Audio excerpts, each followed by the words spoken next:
It's time once again to slip into your camo, grab your bow, and join us out in the field for another episode of the Up North Journal, presented by PSE Archery. The Up North Journal crew is knocked and ready to rock for another exciting adventure. So let's step outside and hit the trail. This episode of the Up North Journal podcast is brought to you by PSE Archery, Scentlock Technologies, Scent Blocker, Rambo Bikes, Hunter's Blend Coffee, Limwalker Game Calls, Stanislawski Releases, Copper John Sights, Easy Cut Outdoor Products, Fourth Arrow Camera Arms, Wind Sense Hunting Sense, X-Stand Tree Stands, Spot Shooters, Gut Check Indicators, and Packermax Cultipackers. And don't forget, you can catch us in syndication at 2 p.m. Eastern Time on goodtalkradio.com. Welcome back to another episode of the Up North Journal podcast. Everybody, host Mike Adams sitting in the cabin tonight with a window open and Dan DeFaw on my side. That's right. Here I am. What is up, my friend? Oh, it's warm. Home Depot was a madhouse yesterday, I was told. Yeah. Luckily, we were at the turkey seminar. We were. Definitely were. But it's funny because it's like the first very warm weekend. Mm-hmm. And I've driven by Home Depot, I think, like 3 times this weekend, and it's been like parking lot full. How many people do you think have bought flowers are going to plant them and watch them die? I tell you what, it'll be funny because they even did a tip and said, don't do it yet. Right.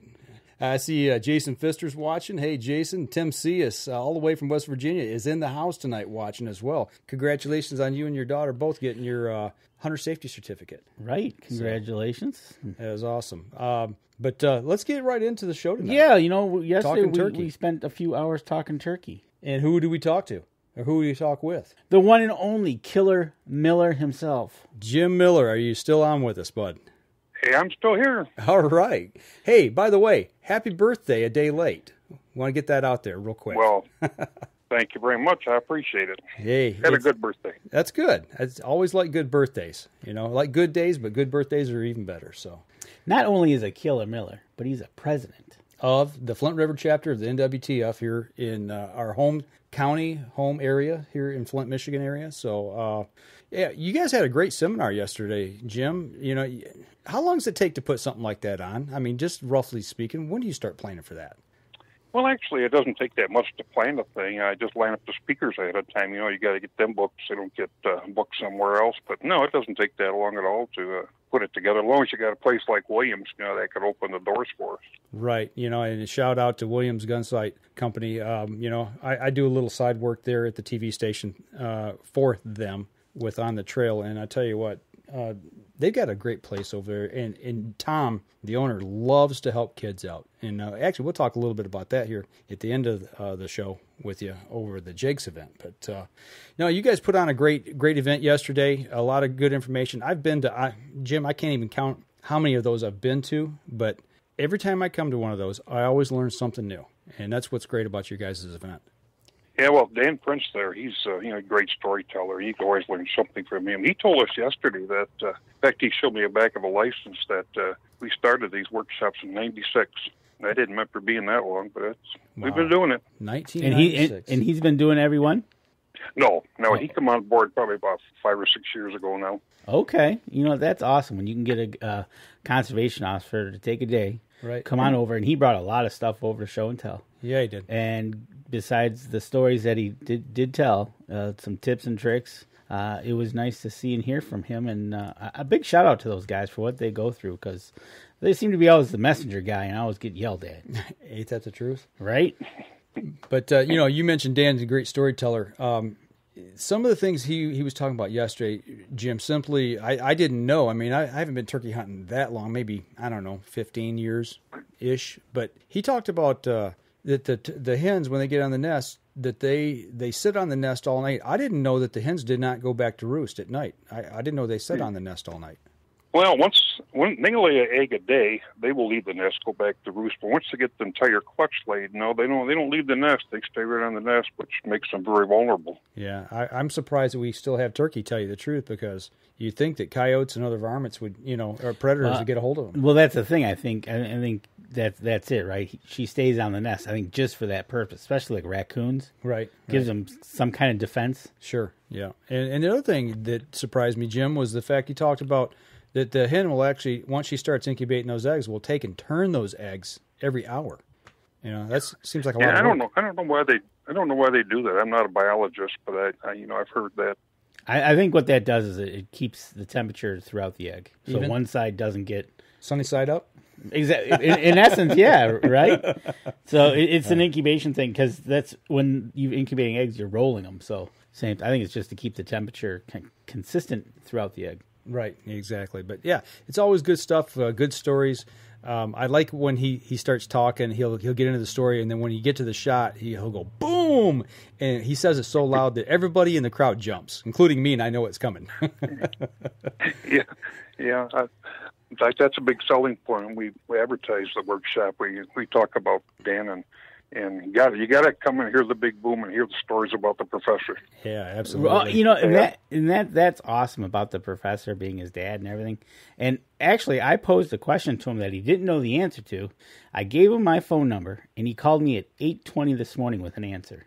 And the question was that we've heard that the ground temperature has to be a certain temperature before the hen will lay eggs. So I asked him, I said, is this true? And he says, well, I got an inside track. I'll find out. And his reply to me this morning was, everything that he's read and looked at comes down to length of day. So it's more dependent on length of day, and he can't find anything about ground temperature. Okay, so it's more to do with the length of the day. And Jim, I got to imagine that if it is that's the reason why it's like the same exact week almost every year that they start during the breeding season. Is that right? Yeah. It's like he said there, most of the hens are bred before the season starts. And, I can remember opening day up in Glenny years ago with, snow on the ground, and, the turkeys are already on nest. So, wow. So like you say, it's the length of the day, not so much the weather itself.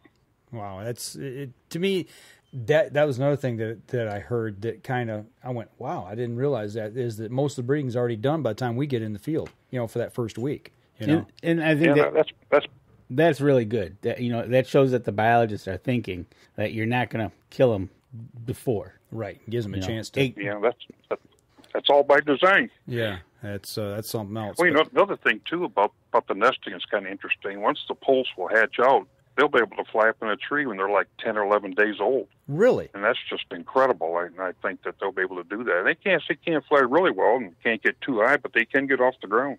Well, before that time, in that short window, that week or two, before they actually get to learn to fly, I mean, what do they do? Is it like, do they covey up at night and huddle together? Do you know anything about that?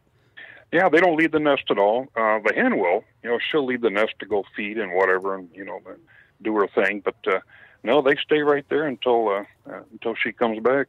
Wow, that's a really cool factor. It's the way nature takes care of itself. We've talked about this so many times. Mother Nature seems to always know what to do and how to these birds and animals they thrive and survive. It's incredible. It's built in to their DNA of how the mother can get like a fawn get a fawn to lay down, sit still, and don't move till I come back, or right. And same thing. It sounds like with turkeys, stay in the nest, right. Don't go anywhere till I come back. Right. So, well, Jim, you're the president of our local chapter here in the Flint, Michigan area.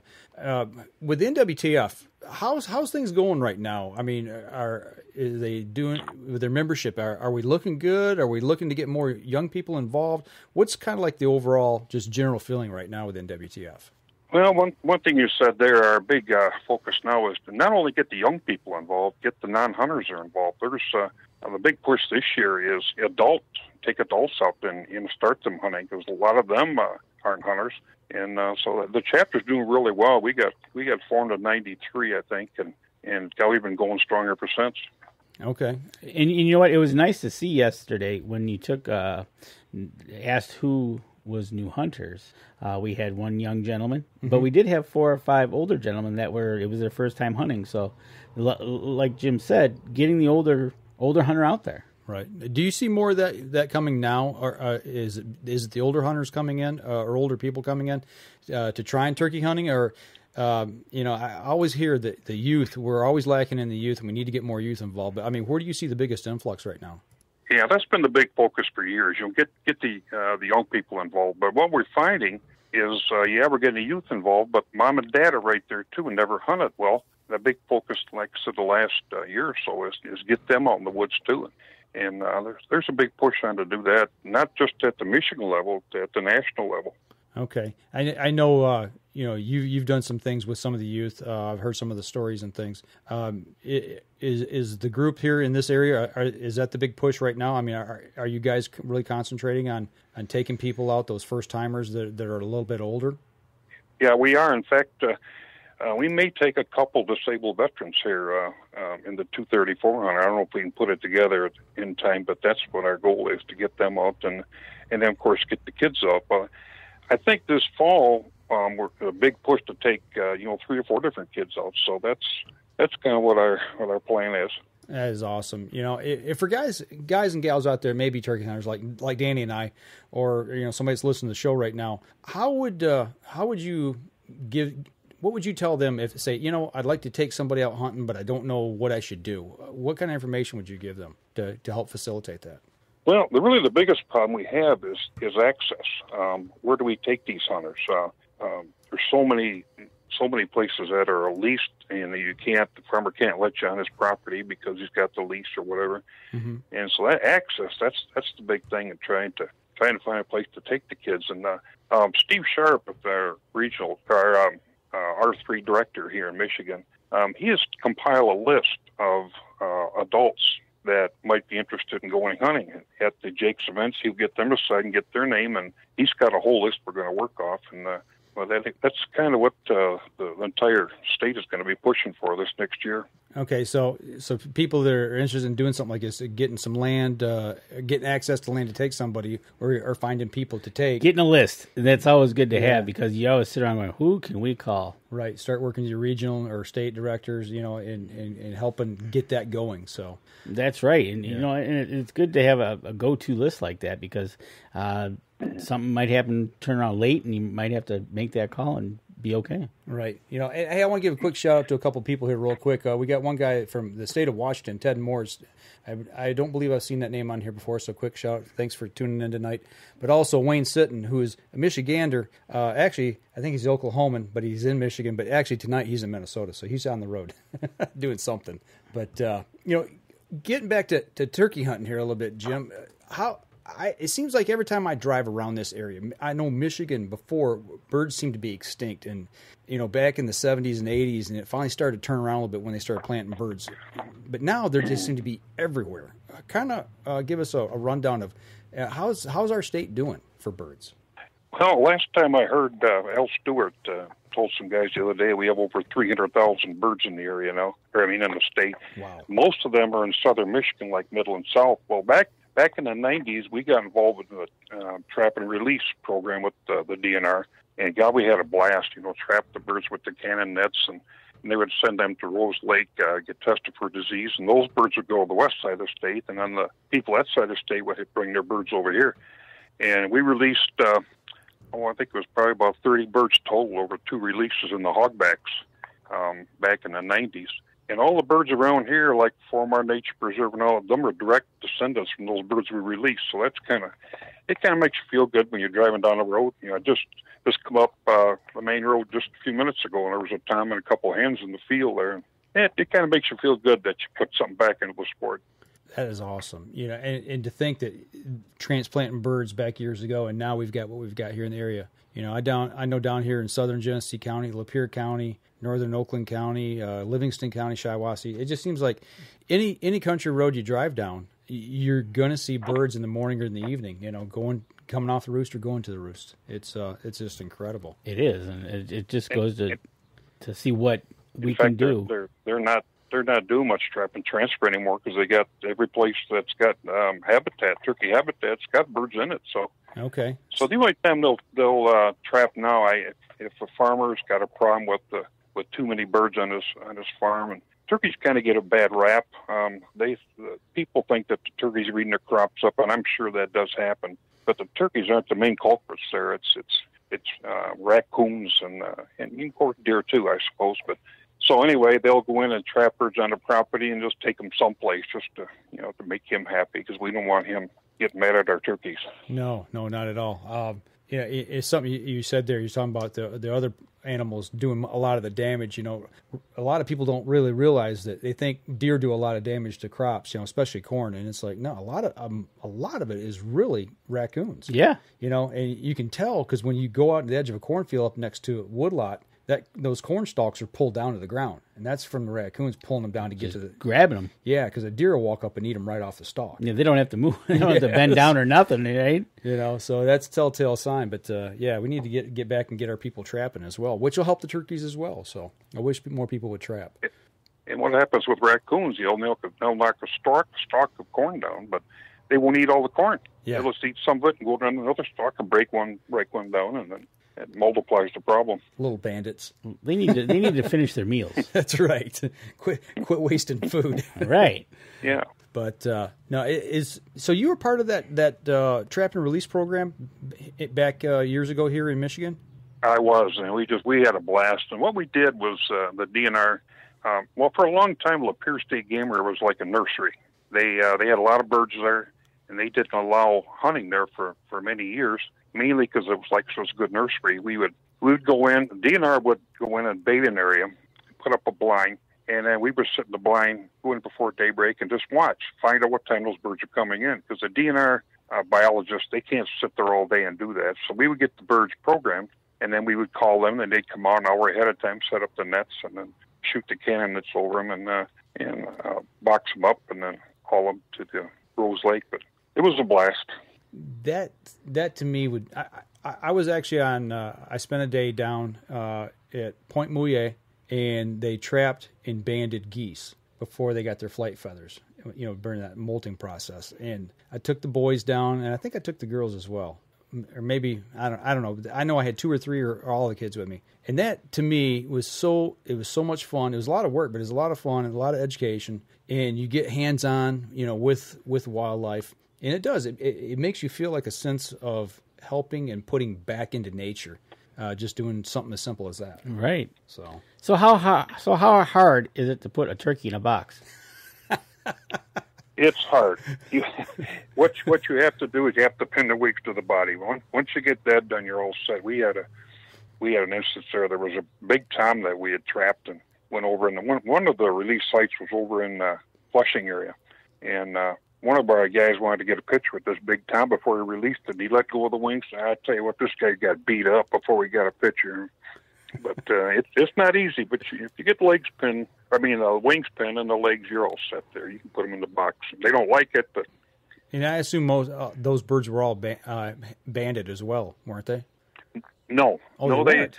I heard they banded birds years and years ago, but not since we've been involved. In fact, there was years ago they used to put transmitters on them so they could follow their patterns and find out, you know, where they go and, you know, how far they move at certain times of the year. But I'm sure that was a very expensive program. They haven't done that in years. Okay. I just wonder. I know that waterfowl, because I know you're into waterfowl as well, waterfowl hunting, and I just wondered if I've heard of people talking about bans on turkeys years ago, but I didn't know when they did that or how closely or how recently they've done that. So. Well, back when there were just a few birds in the state, you know, you could learn a lot from the banding process. But now there's so many birds all over the place, you really don't. In fact, they've already compiled information that they would have learned anyway, probably. Okay. Now, when they trapped those birds, were they looking mostly at toms or at hens, or did they just trap whatever they could get? Well, they targeted hens and mainly jakes.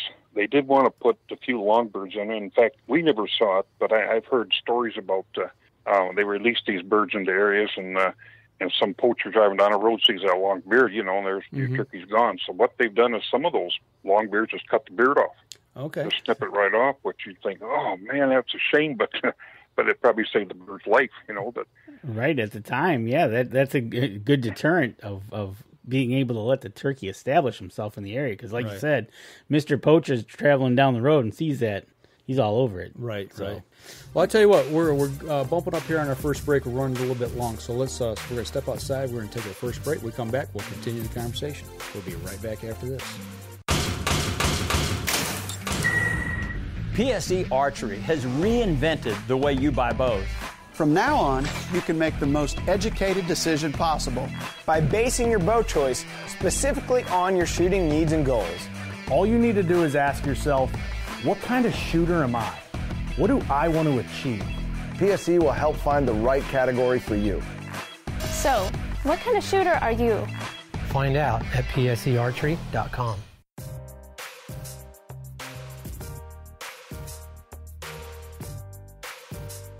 Welcome back. Second segment of the show. We're sitting here talking with Jim Miller, talking about the turkey restoration project, somebody who actually worked on that project for our area here. So you've got Jim and others to thank for the birds we have here. That's awesome, and I really appreciate what you guys have done in the past to establish these birds. But talking about established birds, now we want to hunt some birds, Jim. So season's upon us, and I know you're just itching to get out there. What are you doing right now at this time of the year, or what should people be doing at this time of the year to get ready for season? Well, if you got a spot that you've hunted for years, and I have a spot that I hunt, and it never changes. I'm the only one that hunts it, luckily. So there's not a lot of scouting involved for me, but most people, drive the roads, watch for birds in fields, and maybe get up before daybreak and go and sit on the edge of a wood lot and listen for gobbling, and just try to locate some birds. Walk roads, sandy roads, look for tracks, scat, feathers, whatever. And during the wintertime, the birds will be grouped together, and they probably won't be in your spot come spring. But when the weather breaks, the birds break up and they start moving around. Like you may go into an area maybe a couple of weeks ago, there's not a single turkey track, and maybe right now or next week it's going to be covered with them, So this is a transition time where they're moving from winter to the spring areas. Now, at this time of year, I mean, you said your spot really doesn't change, so you don't have a lot of scouting to do. Are you breaking calls out and conditioning calls and just running calls again to kind of get back in that swing of things? Or are you the type of guy that plays with the calls all year long and drives your wife insane? Oh, yeah. But we do that at home. I hear stories about guys going out just when I hear a bird gobble, so go out there to their spot and make a bunch of calls, and that's something you shouldn't do. There's no point in making that bird any smarter than what he is. Yeah, they don't need any help being smart. Right. That's one of the things that we, when people ask us or we talk to people, it's like, practice the call at home, annoy your dog or your cat, but don't take it out in the woods because you're just going to educate them. And you're right. Don't make them any smarter than they are. Right. But we do have a question for you. And the question is, do you think that the state is almost ready for a 2-bird limit like so many other states have? And that they seem to be doing okay. Do you think Michigan is almost ready to step into that 2-bird limit for the spring? That's been discussed for the last couple of years. Well, just for instance, Nebraska, I heard the other day they have 250,000 birds and about the same amount of hunters as what we have. They have a 2-bird limit in the spring.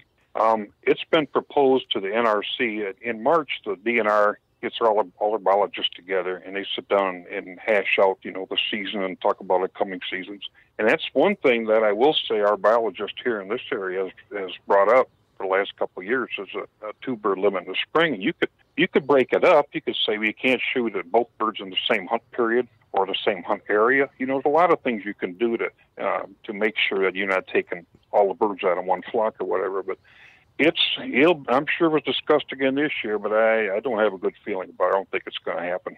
That's one thing that you see other states. One of the gentlemen that we know, Josh, he took 2 birds down in Tennessee. Here, I know where I hunt locally, the first 2 weeks of the season, there becomes a lot of public pressure on the state land. So getting 2 birds right off the bat, I kind of like Jim's thought there that he said splitting it up. Maybe if you shoot one in, we'll just say April, you can't hunt till, let's say, late May. Yeah, that would be awesome. But it is kind of rough when you're doing the 1 week thing. Like Dan Prince said, you've got that period to hunt, so you're hunting out there no matter the weather. And we've had some bad weather in early April, right? And so first week. That's a great idea. I kind of like that one, but you're not getting a good feeling about it. So I hope things change in a way, because I kind of would like more than just that 1 week or that second chance. Yeah, I want to stay in the woods longer. Like this season, I was fortunate enough to have a bird located the day before. Had a 20-minute hunt. It's true I didn't have to pull the trigger. I could have waited, but who wants to do that? But it's a nice 3-year-old. But so anyway, I had a 20-minute hunt. It would have been nice to get another permit and maybe not go out just to shoot another bird, just for the opportunity to go out and sit in the blind and make some calls. And if a bird comes along that you want, shoot it or just watch them. It gives you the opportunity to stay in the woods. I guess you could do that with a camera too, but I have done that quite a few times. But just the opportunity to spend as much time in the woods as you can. Looking at that and what you were just saying about going out and taking the camera with you or what have you, if you're actively calling to birds, would the DNR consider that hunting even though you didn't have a firearm, or is that are you just out there in the woods just participating in the outdoors at that point? That's a few years ago. That's kind of a gray area. I think they put that problem to bed, though. I think they realize what you're doing there. And, there was some question about a guide. A guide would take them. Maybe a guide would kill the bird a week before, and he takes somebody out. The next week he's trying to call that bird to him. Mm-hmm. He don't have a tag. So there was some question about that. But I think you just got to be reasonable about it. You got to understand what's really the thought here. What are they really trying to do? I think that goes back to one of Dan Prince's stories that he confronted somebody out in the field hunting.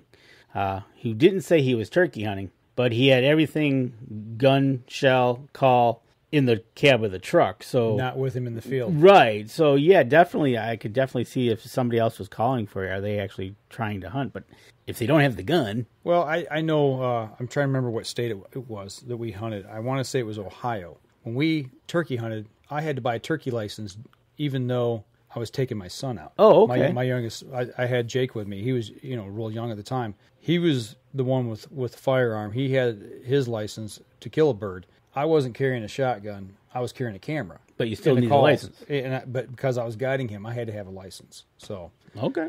I don't know. So like you said, Jim, it's you kind of wonder sometimes. And I guess that's one of those gray areas where it's at the discretion of the CO, I guess. So what? So we talked about getting out scouting, doing it right now because we only got about 2 weeks, and then the season's going to start kicking off here. Getting scouting done, taking care of that, getting the calls out, getting them ready, warming up, practicing. What's your favorite call when you're out there when you're waiting for Mr. Tom to show his beautiful face? I would love to tell you I have a favorite call, but I can't do that. I pretty much use everything. I probably use a slate call more than anything because I like the tone it makes. You can do so much with a slate call. When the birds are in close, you got your gun up to your shoulder. You're just trying to get them that last few yards. A mouth call is super. There's no movement, and they're hard to learn on. But once you learn on them, they're really, especially a bow hunter. They're really good to use. I like box calls. If it's a real windy day or the weather's bad, it just seems like a box call carries more. And in fact, this year I got digging through my box here, and I've got about 8 box calls. So the one I'm going to take this year is a Lynch. It's got 1958 on it. I don't know if that's the year it was made or not, but that's my first call I ever bought, and that's going to woods this year. I kind of retired it, but I pulled it out of retirement just to try something different. Those old Lynch calls are something else. I've got one. Mine's not that old, but that was one of the first ones that I purchased as well. So he seems to be the leader in the market. Calls. What's that, Jim? There is a ton of mouth calls out there, and there's really no best one. People talk about not just turkey hunting, any kind. I mean, what's the best gun? What's the best shotgun? What's the best call? Yeah, there isn't. There isn't the best call. What works best for you? So, but you can't have too many. Every once in a while, I'll look at my turkey vest and think I gotta get rid of some of this stuff, but I can't do it. It's all got to go. Yeah, you got that stuff and you paid good money for it. It's like I got to take it all with me. The whole kitchen sink. When you go out, go ahead. 2 springs ago, I weighed my vest and weighed 28 pounds. So, wow. Well, that's what I was going to say. How many calls do you take with you when you go out? Do you take everything you've got, or do you have like a certain set that you take with you? No, I probably over the years I probably got 20 mouth calls. I got it narrowed down to my 4 or 5 best. I take them out, and I got my one favorite there as far as mouth calls goes.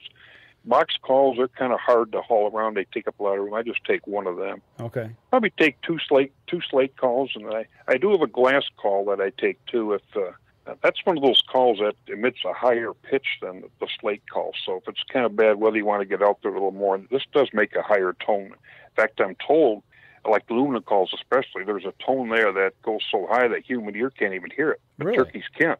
So, yeah, so that's kind of interesting, too. So I did not know that. You can't have too many. No, you can never have too many. I tell you what, some of these box calls that I've seen some of these makers making are almost too pretty to take out in the woods. Right. I know when they're starting to mix the woods and and getting them all shiny, and it's like, I don't want to take that out in the woods. Well, I don't want anything shiny in the woods anyway. Right? It's more like a piece of furniture that you've got. It is, and they're making them like that. But so a slate call. Now you said glass and aluminum. Do you take? Do you have any preference besides after the slate? Do you carry the aluminum for just in case you do have that higher winds, bad weather type thing? Now the aluminum one, I kind of retired that. One thing I experienced with that, it's you have to constantly keep roughing the surface up. Like a slate call, you rough it up, and it's probably good for a half a day, you know. Mm-hmm. But the aluminum calls, you have to continuously rough them up. Glass isn't that bad, but yeah, I get the glass call out there and get that roughed up a little bit, and that's good. So it's okay. So now we got we've got you scouted. We've got your calls.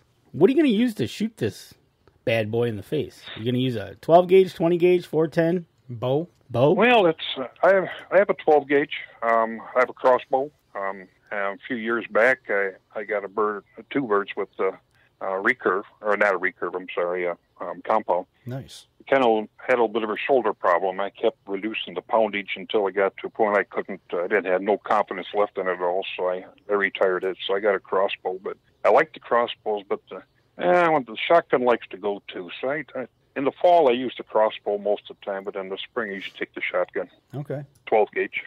You know, we had an interesting conversation before the show started, and us three were talking about shot selection and what kind of shot to use, or when you're out patterning a gun. I mean, and we had this talk, I think, yesterday, even at the seminar, is talking about, feed the gun what it likes. I mean, kind of talk a little bit about that, about patterning a shotgun. And, some guys, want to spend they think that if you spend the most amount of money on a box of shells, it's going to be the best. But that's not always the case. Yeah. Well, that's very true. You have to find out what your gun likes, first of all. And anymore, it just seems like every time you read stuff in magazines and Facebook and all that, people want to see how far they can shoot. And what we're trying to do is get people to call the birds in close.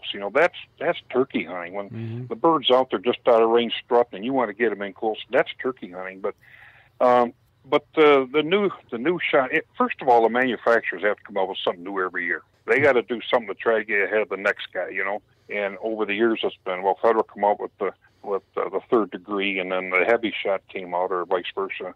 And now the thing is a TSS, which if it works for you, if that's what you want to shoot, go for it. But that stuff's so expensive, and I like.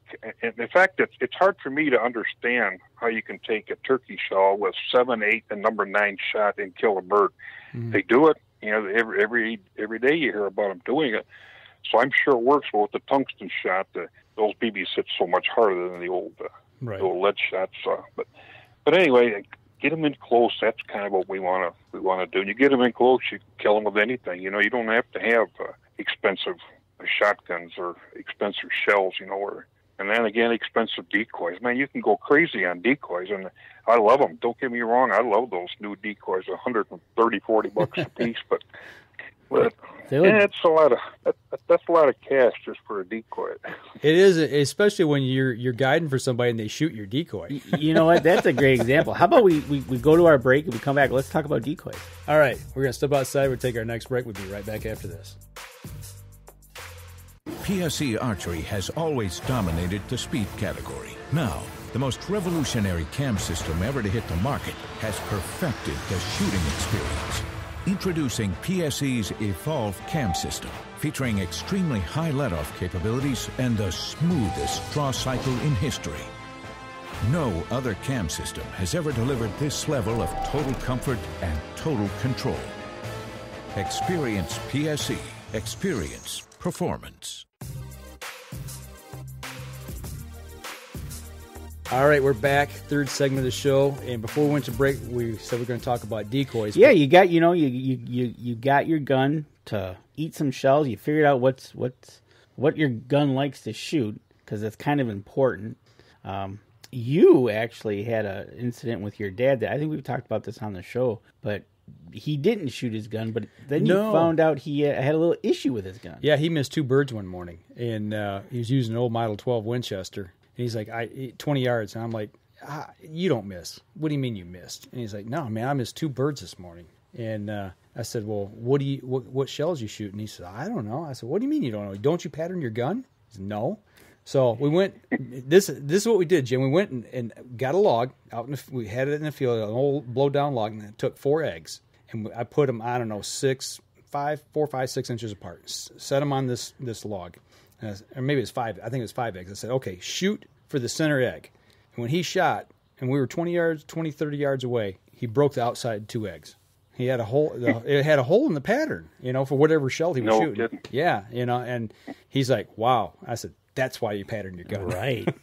So you get that fixed. Mm-hmm. Now you're going to use some decoys. And before we went to break, there's price ranges all over from a $5.99 foam one to a few $100 out there. So Jim, what's your go-to setup when you're gonna take some decoys out? Do you 1 decoy, 2 decoys, 10 decoys? What do you take out there? Well, it kind of varies from the season to season. Now, one thing I like to do in early season when the birds are still grouped up, I like to use a strutter. Right now I just use the 3/4 strutter. I got tired of hauling a full strutter around town, but anyway, I try to get a 3/4 strutter out there. I have a breeding hen I like to put in front of that decoy, and then sometimes I put another hen off to the side with a feeder or something, and then every once in a while, I decide I'm going to put them all out. So there's been times I put 7, 8 decoys out. I'm always playing with decoys, find out how the birds react to them and all that. But and then as the season goes on, turkeys fight all the time, and turkeys get tired of being beat up. Even the older birds get beat up by a bunch of jakes, and sometimes those strutters are a little intimidating for an older bird, or any bird for that matter. And so as the season wears on, I don't put the strutters on anymore. I may still put out a jake decoy. I have a jake feeder I use and a hen or 2. But depending on the time of the year, the strutters sometimes I think hurt you more than they help you in late season. Okay. Yeah, because Dan Prince talked about it yesterday. Later in the season, when you use a strutter, you actually might start to scare the younger birds off. Yeah, especially if you got a youth out there and you're trying to get him his first bird and you want to let him take a jake. Right, exactly. So absolutely, that is totally correct. They're like, no, I've been beat up too much. I am not going near that guy. Now, when you set them up, do you set them up directly in front of you? Do you set them off to your right side, left side? What's your point of attack when you're thinking about setting them up? I put the birds right in front of the blind. If I'm bow hunting or crossbow hunting, I put them close, 10 to 15 yards. If I'm shotgun hunting, I'll put them out there about 20, 25 yards. And but right in front of the blind, and you don't want to get them too close. You want to spread them out a little bit, but generally keep them in close. And if you put them out there too far, and the bird comes almost to the decoys, he's not in range. But if you get him close and he's almost to the decoys, he still may be in range. Okay. Well, speaking of decoys and putting decoys out, have you ever been guiding and ever had any issues with anybody blasting a decoy? I mean, we kind of mentioned that in the break a little bit, and actually, some of these decoys are really expensive. Yeah, well, luckily this wasn't a real expensive decoy, but my dad years ago, he was having trouble with his eyes, and we called in a bunch of jakes. Well, Dad didn't care if it had a long beard. He didn't care if it was legal. He was shooting, and these birds are milling around. And I told Dad, well, be careful you don't shoot 2 of them because of the way they're milling around. Wait till one gets them away from the others. And finally, a bird to the right kind of got away from the rest of the birds, and he shot, and the decoy went flying about 10, 15 feet. And, of course, the turkeys took off. And Dad said to me, did I get the right one? I said, no, Dad, you shot the decoy. But being jakes got hard on the call, cut at him. They come right back, and he managed to kill one. But he made a good shot, and the decoy was a nice headshot. You gotta like that, man. One of our listeners, Charles Byram, he's listening from Iowa, but he's going to catch the rest of the show tomorrow because he's going to go set his decoys now for tomorrow's opener in Iowa. So he's getting the bug out there, and he's going to be hitting it around. It sounds like a daybreak. I wonder if he's setting decoys now, or if he's just getting them out in the field until he's blind or his spot where he's going to hunt. So maybe he's going to be out there all night waiting. Yeah, I don't know. Interesting. But you know what? I don't think. Go ahead. I don't think I'd want to put them out the night before that, unless you put them out right at dark or something. And that gives the birds the opportunity to come in and check them out, and maybe they see something they really don't like, And even though sometimes, I don't know if turkeys can reason or not, sometimes it really appears that they do. And I'd be a little bit afraid to put them out there, then they come back next morning, they're right in the same spot, but that's just my feeling. You know, that's a great question. Have you ever had a tom, you call, he's gobbling back, and he does that to you? We typically call it, he hangs it up, but do you ever watch him and then just go, it looks like he all of a sudden got really smart? He's like, I don't like the looks of that. I've seen that before. Has it ever happened to you? Well, yeah, I really can't say for sure, but I've had birds that were coming good, and the next thing they get up and see the decoy. I'm thinking, whoa, wait a minute, hold it. So I don't know if decoys have spooked them. Nature's way is the hen is supposed to go to the tom anyway. The tom gobbles to get the hen to come to him. So, a lot of these birds, maybe older birds that have got some smarts, get out there and gobble. If the hen doesn't come to him, she's not interested in breeding, so why should I bother? Go find another one. So you just don't know. But nature's way, the hen's supposed to go to him. Right, and that's a great thing. Again, yesterday at the workshop, Dan Prince kind of mentioned it to it. Actually, Mike kind of did that on my first bird. Started actually talking to the hen more than the toms at first, and I kind of learned that to do that as well. But yeah, in nature, the hen is supposed to go to the tom, but when we're not moving, we're trying to reverse nature here. And it is kind of... That's what makes it hard to hunt turkey sometimes. You're trying to fool that bird, and that's what makes it so satisfying when you do get a bird, is that the fact, hey, I fooled him, I got him to do what he's not supposed to do. Right, and Charles Byram did say he's getting him into the area so he has less to carry. Oh, okay, gotcha. Good deal. But yeah, Mike was calling and actually started going after the hen, and the hen got so mad. And I've done it too lately, and it makes it kind of fun out there when you start going after a hen and the hen goes after you. Yeah, that hen came in and she got within probably 5 yards of me, and she was clucking and putting, trying to figure out. She knew where that sound came from, but she couldn't figure out where the hen was. Right. And I just sat still, and she walked within probably 5 yards of me. It was pretty good. It was a lot of fun. Well, many years ago, we were up to Glenny. We had hunted the first season, and me and my old hunting buddy got our birds and went back up the next week just with the camera, set the blind up, and birds roosted down the river bottom, and right at daybreak, they gobbled and called, and they wouldn't come. And we saw a hen and a couple jakes, messing around there a couple 100 yards away. And so anyway, I struck up a conversation with this hen, and when she yelped back at me, I'd cut her off. I'd cut at her hard. And then she'd cut, and I'd cut her right off. Next thing you know, it looks like she grew about 5 feet tall.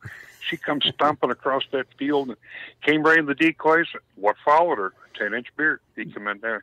And I got the whole thing on video. He sit there and stomped my decoy for about 2 or 3 minutes. So that was a really cool hunt. We didn't even have guns.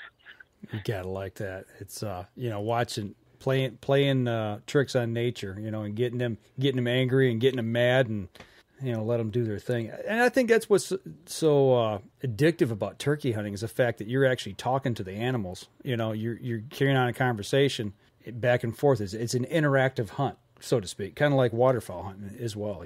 It's a lot. Yeah. And go ahead. And one thing about it, what works today may not work tomorrow. Right. That's what's cool about turkeys. You go on one day and the birds gobble their heads off. You go back the next morning, they're still there, not a gobble. Right. Why is that like that? But another thing, a question I always had is birds like to roost over water. My question is why? And I want to know. And not to me something, I guess, but I just want to know. Right. And nobody can really come up with a good answer on that. But they do like to roost over water. I don't know. Well, really? Maybe they feel safer. I don't know. Well, Danny and I, back years ago when we first started hunting together, we hunted in some state land, and it seemed like the birds they didn't want to cross water. They want to go around. They wouldn't really come around it either. It was flooded timber, but You go in the morning, and where are they at? They're up over top of the water. Right, exactly. That's exactly what I was thinking. I'm like, and then they'll pitch down and hit the dry land on the other side, or whatever. And go the other way. Yeah, and it's just like, it's maddening. It's like, it didn't matter what side of the timber you picked. It seemed like you always picked the wrong side. So that's hard. Go ahead. Go ahead. It could be a safety thing, They can hear if anything's trying to come, splash through. Comes in the area, they can hear them splash in the water. So that may be why they do that. But. That makes sense to me, that you would get an alert by hearing splashing. Now, see, that's a bird that reasons. Right. Like you were saying earlier, Jim, about them reasoning. They figured out that they can hear that something coming through that water. So, interesting. Definitely interesting. Josh Hagerman just said predators because they feel safe above water. That's what he was just commenting on. So, and Charles is going out there to watch them roost. Okay, he's going to put them to bed. Put them to bed and shoot them in the face in the morning. There you go.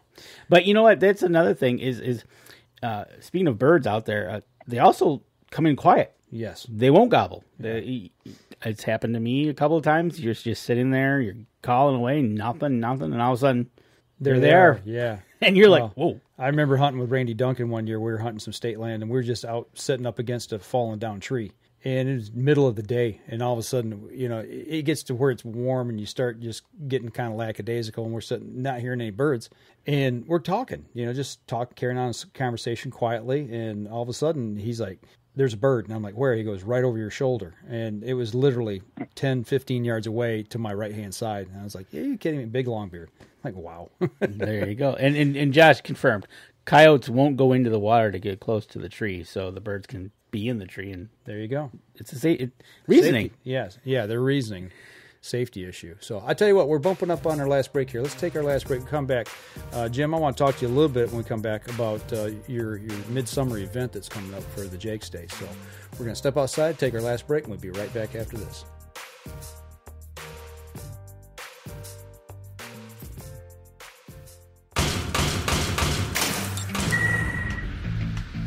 Acceleration is part of PSE's DNA.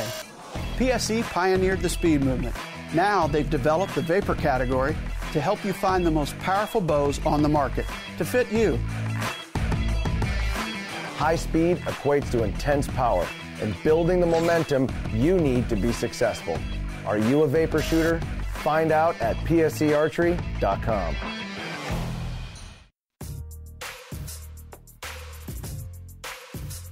Welcome back. Last segment of the show. Wrapping up a little turkey talk, and we'll continue the conversation a little bit after if we need to, once we wrap up the podcast portion.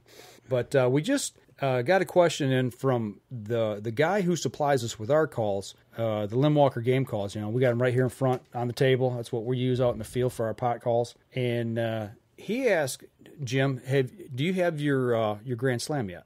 Or have you even tried to go get your Grand Slam and hunt it out of state?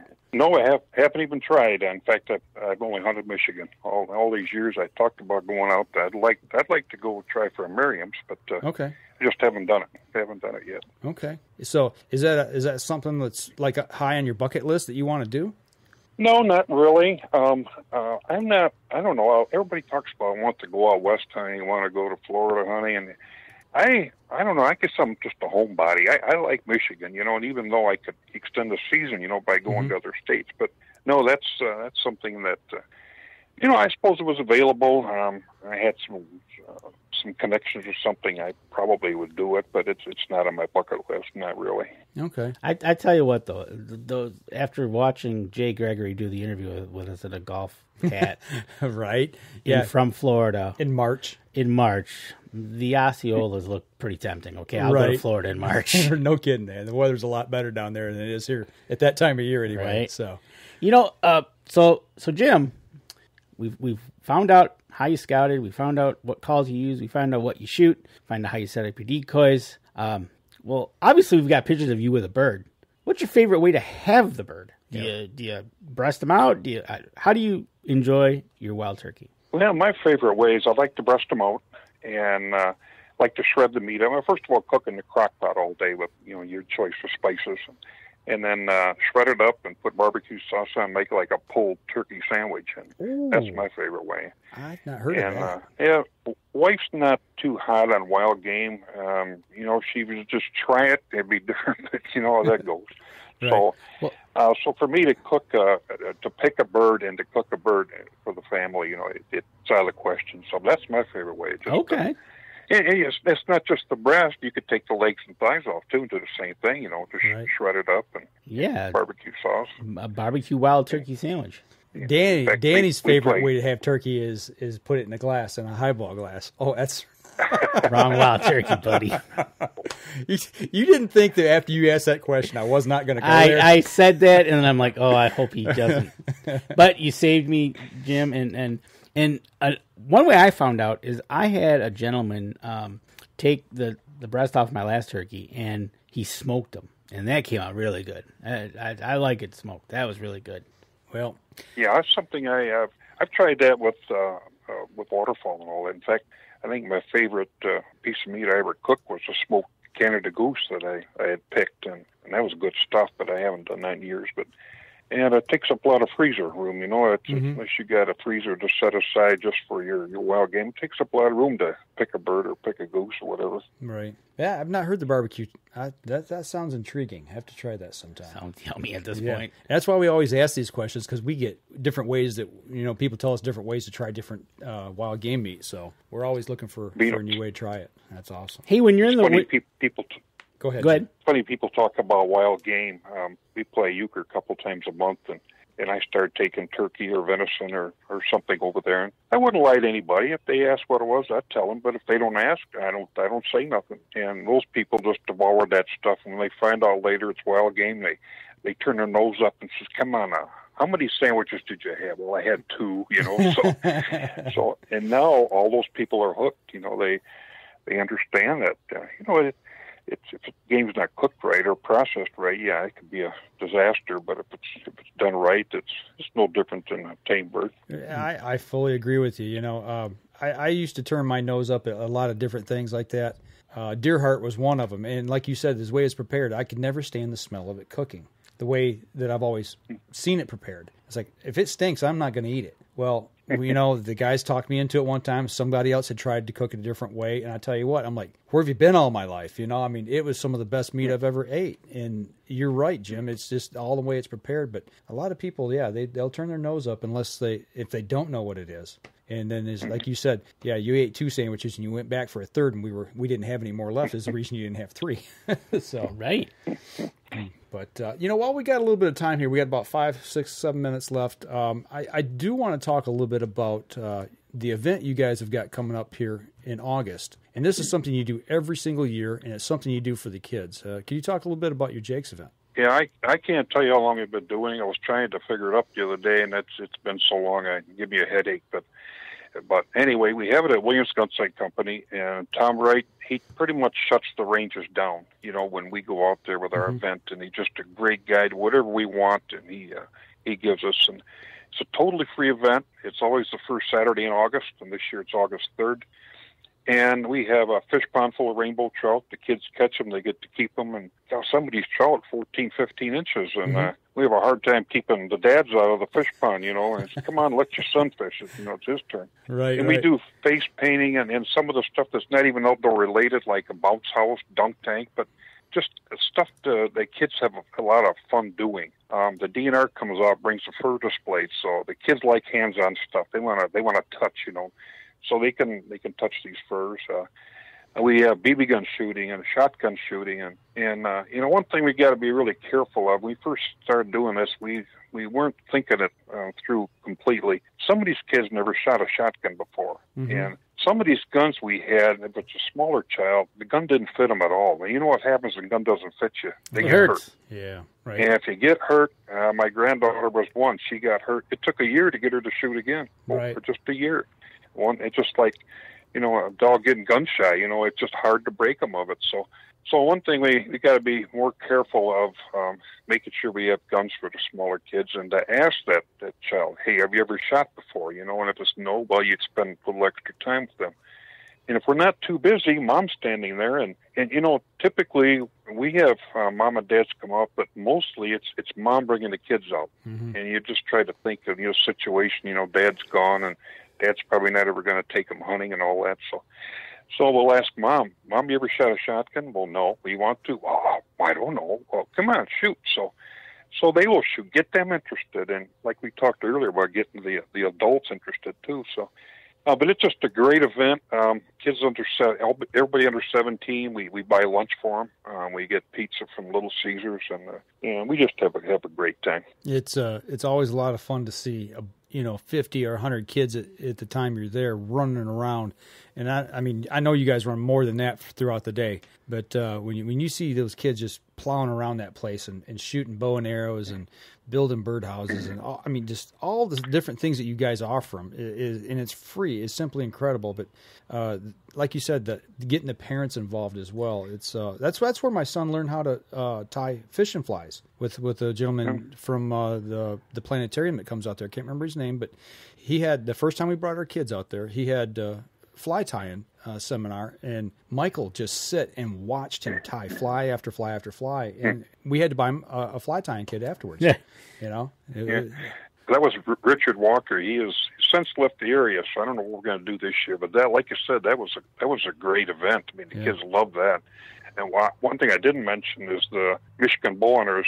They come out and set up their archery range, and they run that whole thing. Mm-hmm. We don't have to worry about any of that. They bring their own people to run it.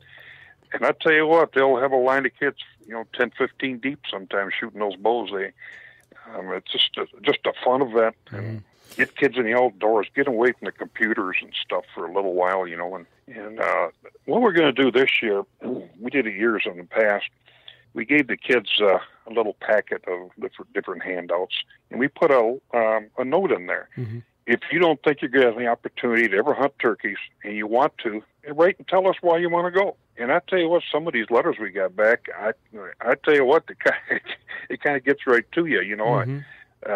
Dad's out of the picture, and mom's disabled, and we're thinking about they're thinking about evicting us and stuff like that. And, God, man. Yeah. So the last year we did that, we ended up taking 3 kids out, and they all killed birds. Wow. The one young man, we did get a bird while he was all with us, but Dad was with us, and Dad picked up enough just that morning, messing with the calls. He went back out a week later, and Holly called the bird in for a son, and he shot it. So, all right, that is cool. So that was really cool, and that's the greatest thing in the world, to be out with somebody and let them shoot their bird. And the boy I took out that, he was 13 years old, and these birds were coming in. They didn't come in at first. They gobbled, but they wouldn't come in. We gobbled at them, picked them off, and they finally came in. And next thing you know, there's 2 10-inch birds in the decoys, and he's breathing so hard, I'm surprised the birds didn't hear it. Of course, I was too. But he got a bird, and that bird is on the Commemorative Bucks website in past years for youth hunts. But it's just a great sport, and great getting new people involved and seeing the smiles on their faces. That's awesome. So that's August 3rd. Do you have times yet?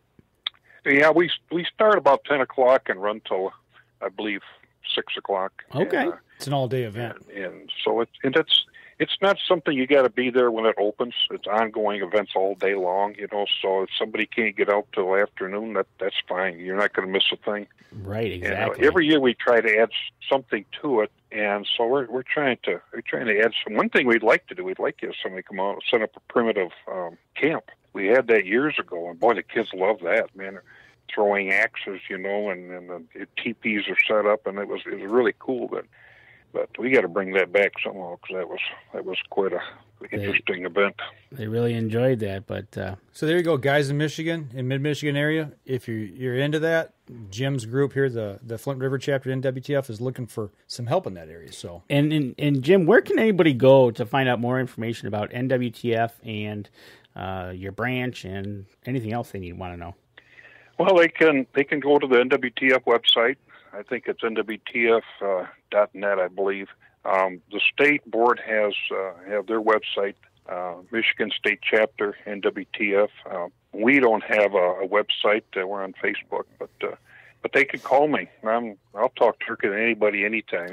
That's one of my favorite things to do. So he does, folks. So I can I can give you my phone number if anybody wants to know or talk turkey. Just give me a holler. All right, they can PM us and we can get them their number, his Absolutely. number, and get a hold of you. But like you said, go to Facebook, check it out. NWTF Flint River Chapter. Thank you. Is on Facebook as well. Look them up. August seems far away, but we'll be here in a jiffy. Turkey season will be over, and we'll be putting food plots in and getting ready for, the fall planting season, and we'll be right into bow season. Right, yeah. So, I brought the Packer Max over for you today. You'll be taking that down to Indiana this weekend. We got turkey season. We got planting season. We got fishing season. We got trout.